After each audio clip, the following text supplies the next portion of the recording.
নমস্কাৰ বন্ধু বান্ধৱীসকল, ৰশ্মিছ কিচেনলৈ আপোনালোকক পুনৰ স্বাগতম। গৰমৰ বতৰত আইচক্ৰীম নিশ্চয় আপোনালোক সকলোৰে প্ৰিয়। সেয়েহে মেংগো ফ্লেভাৰৰ আইচক্ৰীমৰ এটি সুন্দৰ ৰেচিপি লৈ মই পুনৰ আপোনালোকৰ মাজলৈ আহিছোঁ। আহকচোন ৰেচিপিটোলৈ আগবাঢ়ো।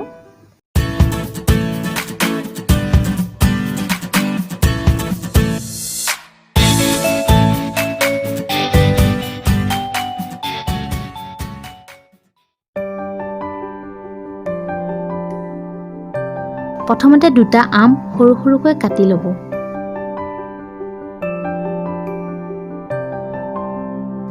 মিক্সাৰ গ্ৰাইণ্ডাৰৰ সহায়েৰে আমৰ টুকুৰাখিনি মিহিকৈ গ্ৰাইণ্ড কৰি ল'ব।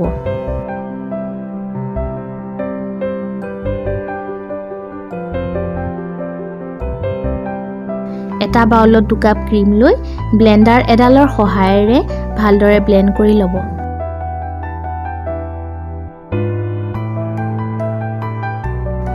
দহ 15 মিনিট সময় ব্লেণ্ডাৰেৰে ব্লেণ্ড কৰিলে ক্ৰীমখিনি ডাঠ পেষ্ট হৈ পৰিব।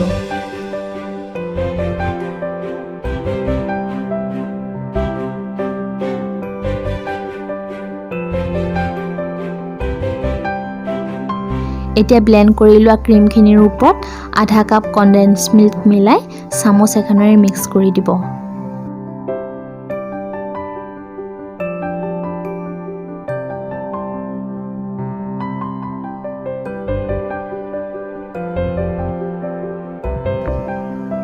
কেইটামান কাজু আৰু খিচমিচ আৰু গ্ৰাইণ্ড কৰি থোৱা আমখিনি মিহলাই মিক্স কৰি ল'ব।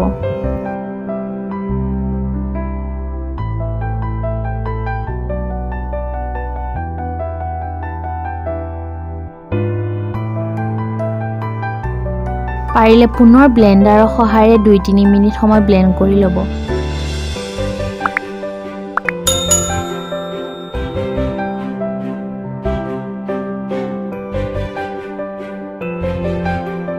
এতিয়া আন এটা বাউলত মিশ্ৰণখিনি বাকি লৈ চামুচ এখনেৰে ভালদৰে মিহলাই ঢাকন লগাই 2 ঘণ্টাৰ বাবে ফ্ৰিজত ছেট হ'বলৈ থৈ দিব।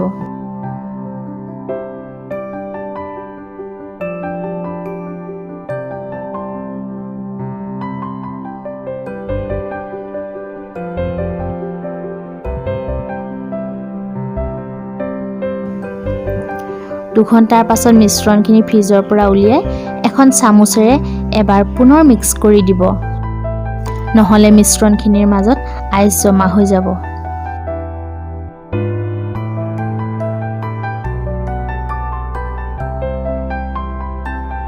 মিশ্ৰণখিনিৰ ওপৰত দুটামান কাজু আৰু খিচমিচ ছটিয়াই এখন ফইল পেপাৰেৰে কভাৰ কৰি ঢাকন লগাই 6-7 ঘণ্টাৰ বাবে ফ্ৰিজাৰত ছেট হ'বলৈ থৈ দিব।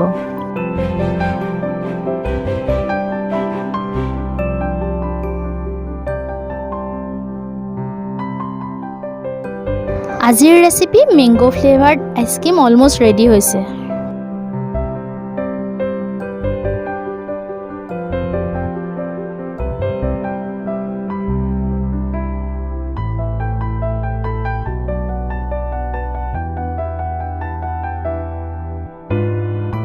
এডাল স্কুপাৰৰ সহায়েৰে আইচক্ৰীমখিনি উলিয়াই এটা গ্লাছৰ পাত্ৰত পৰিৱেশন কৰিব।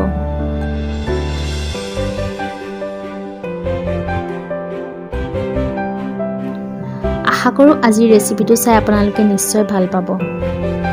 আপোনালোকে এবাৰ ঘৰত ট্ৰাই কৰি চাব আৰু মোক কমেণ্ট কৰি জনাব।